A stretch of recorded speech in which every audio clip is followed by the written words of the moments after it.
Hey babes, hello. So today I wanted to talk to you a little bit about everything that I have been working on for the past week and a half with the case of Dee Dee Blanchard, Nicholas Godejohn, and Jip Rowe. So I have only been on this case and researching this case, not even researching, but I'm halfway into Gypsy's first interrogation. I'm only halfway through it. Within this whole week, I'm only halfway through it. And I have found so freaking much. And I really want to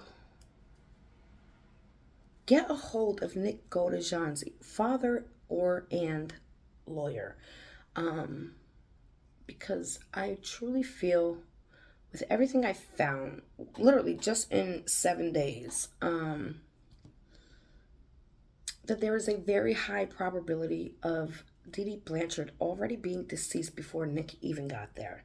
And I pulled that off just her crime scene pictures. I did make a playlist, so please watch all of them because there is very important key points in every single video. Do I feel Nick should be out in the streets? No. No. Do I feel like he should go down for something he didn't actually do? Because you can't smurder somebody that's already been smurdered. Okay. What am I doing on this case? What I'm doing is number one, being who I am, a voice for the voiceless. Just like Gypsy, her own words says she wants to be the voice for the voiceless. Yet there has been nothing of it except for her defending another murderer. Okay. I have been doing this 9 years, people. 9 years. People say, "Oh, Candace, you're so good at this." I've been doing it 9 years.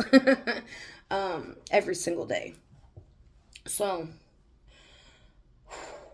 I want to show you some more crime scene photos. They probably will delete this video. So, I don't know. Like, I depend on YouTube to keep a roof over my head and food in my child's belly. And it's a little hard doing this case when every single video that I've done this past week has been flagged and I'm not getting paid for it. So that's a little irritating. But I'm still going to do it because I can't stand the fact of number one, somebody. See, okay, I know I'm babbling. But yesterday my hubby was like, "Yo, I was really thinking about it and Jesse's gangster." I was like, "No, she's not. She is not gangster." He was like, "Yes, she is, yo. She got somebody to kill somebody for her, and she's walking around flaunting like, yeah, here I am, bada ba. That's gangster." I was like, "No, no. Are you kidding me? How is it gangster when you stabbed your mother in the back? She didn't even see it coming. That's not gangster." He was like, "Oh, I didn't know that part." Yeah. How is it gangster when you're convinced a mentally challenged, I don't know the correct terms anymore, a mentally challenged person to murder somebody for you? They're not gangster. Not only did she convince this mentally challenged person, not only did she stab her mama in the back, right?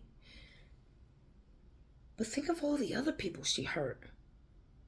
Nick Godejohn's mother is dead now.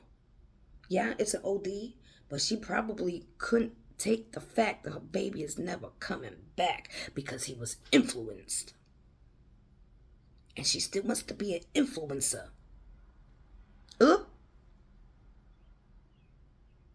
See, people are like, "Candace, where'd you get that? Oh, Candace, what you wearing? Oh, Candace, I want that. Where'd you get it? Da da da."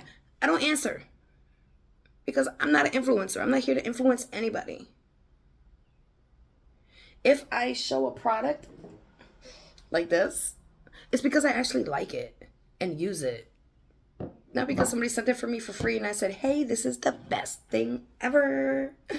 No, I don't want to be an influencer. It's fucking weird. If I like something, I get it because I like it. And if I share it with you, it's because I choose to and I want to. Some things I don't share with you. Why? Because when I go to the store, I want it to be there. You understand? So, with Didi, I have come across a lot of great key points. Please watch the entirety of the playlist I put together yesterday. I'm going to end this video and we're going to go right into the pictures. So, trigger freaking warning, okay? And I don't want to do the pictures because they are...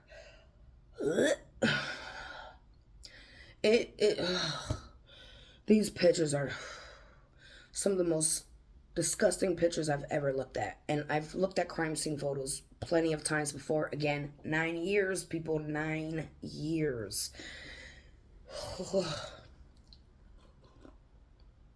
I was going to do it. I chose not to. I was going to do a channeling session where I sit here and I do my hand movement and I find a focal point and I read all the energy, right? And I was going to do it. But I second guessed myself and I said I'm not going to do it because I feel like, even though I've only been working on this case for a week, I feel like my own opinions, and because I've watched so much of it, might interfere with what Spirit's given me and the energy that Spirit's given me and the energy of my own opinions. And I don't want them to collide. So I will, I'll do an ITC. I just have not had the time. I have been so busy. Again, I homeschool my baby. Well, we unschool, but I do a lot here in the house. It's a big ass house, and I gotta stay on top of it. If I don't stay on top of it, my house will crumble. And you know, I have lots of animals. I was gonna say pigeons. I don't have pigeons. I have quails, you know, and the eggs and hatching eggs for, you know, science with the baby, and I do a lot. And I try to squeeze you guys in because I feel like this is my alone time. You know, this is my woosah. Even though I don't get to woosah because of people like Gypsy.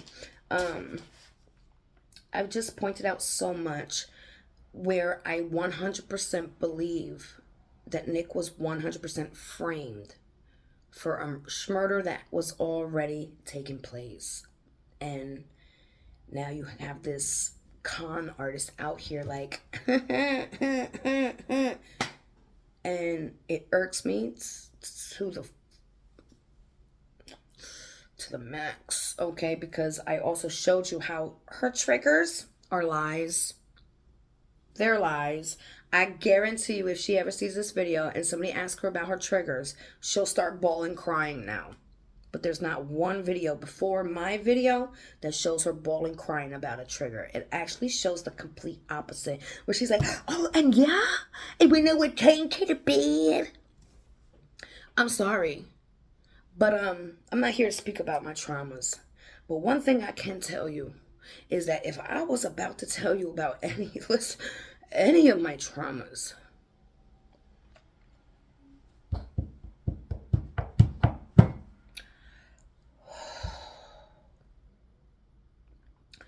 I wouldn't be excited to tell it.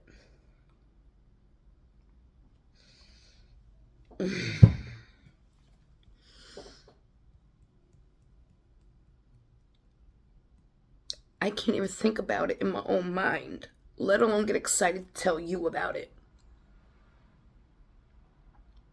Let alone say it out loud.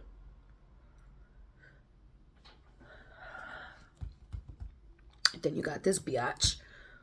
About, oh, you know, when I was chained to the bed, and she said, you were my heart, and some bullshit like that. Well, you just said your trigger. And you're not triggered, you're excited, which tells me you're fucked up in the head. And you get excitement from exactly what you told Nick. Torture, grape, Smurder. You told on yourself, you dumbass troll-looking demon. You told on yourself. One thing I can say, and I have hundreds of thousands of people to back me up, and I'm not talking about little followers, you know, going with the flow. people that have actually seen me every single day for the last 9 years, is that I be on point, baby. My job, I read people. It's a gift from the trauma. I read people and I see through your shenanigans. And you're going to be exposed. I'm going to prove that you had her smurdered before Nick even got there. I'm going to prove it. I believe I already have.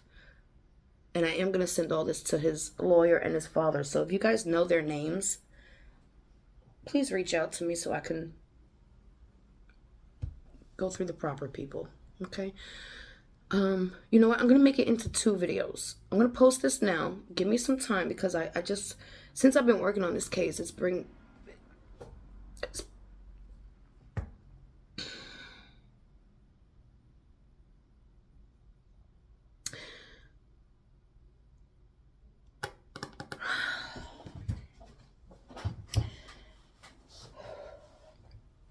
bringing up a lot of my traumas.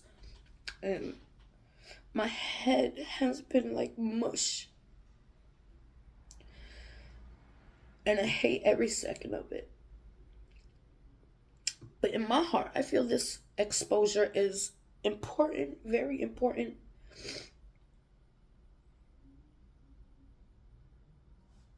I'm sweating so bad, I'm sorry.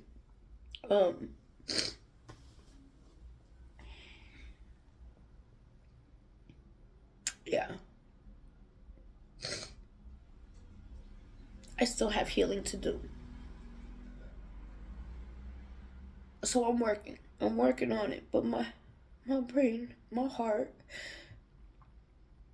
and it's just a freaking slap in the face because you ain't advocating for no fucking body. You ain't advocating besides another murderer. Great. You ain't advocating. There's so much I could put together to out you. But I hate looking at you. Oh my God, you're such a fraud. I love you, babes.